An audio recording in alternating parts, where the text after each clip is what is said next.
Elliot's apartment was his sanctuary. Small, quiet, predictable. He liked it that way. Days were spent working from home, nights lost in books. He knew every creak of the floorboards, every hum of the old fridge. Until the night he noticed the door.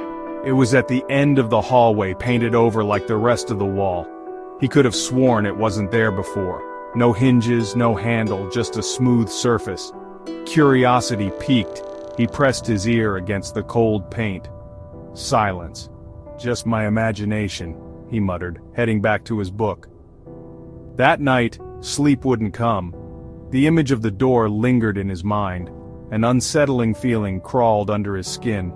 He tried to shake it off, blaming the flickering streetlight casting shadows on his wall.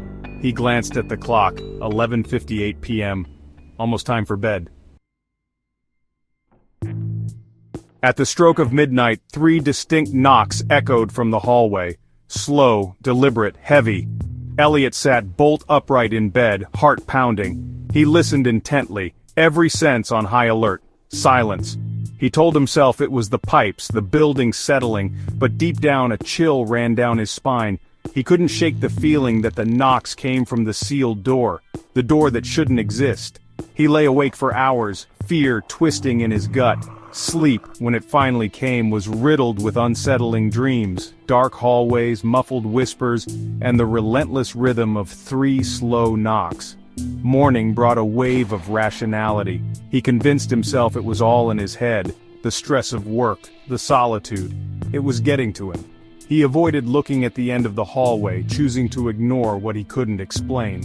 But the dread remained, a knot of tension in his chest.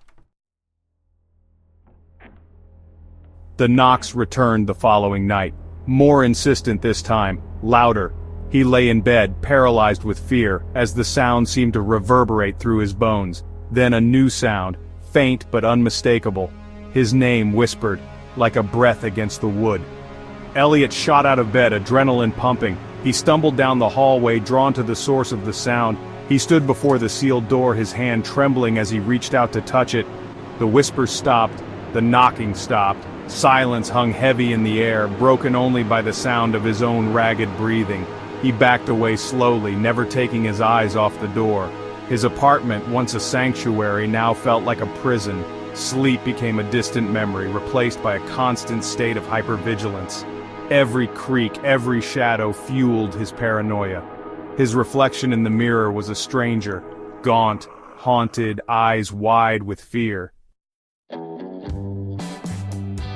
The whispers grew louder each night. They seemed to seep into his waking hours, taunting him, beckoning him.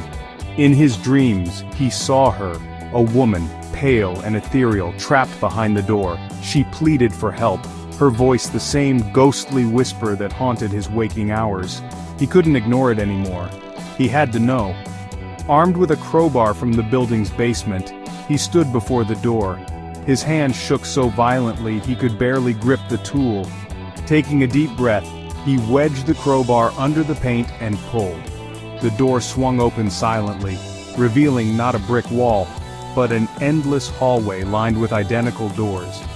Each door pulsed with a faint light, and from each emanated a chorus of whispers, each more unsettling than the last. He stepped through, curiosity overriding his fear, and the door slammed shut with a resounding boom. The apartment fell silent. The next morning, a moving truck pulled up outside. The new tenant, a young woman with tired eyes, struggled with a heavy box. Stepping inside the apartment, she paused, a flicker of unease crossing her face. From the end of the hallway, she heard it. 3 slow, deliberate knocks.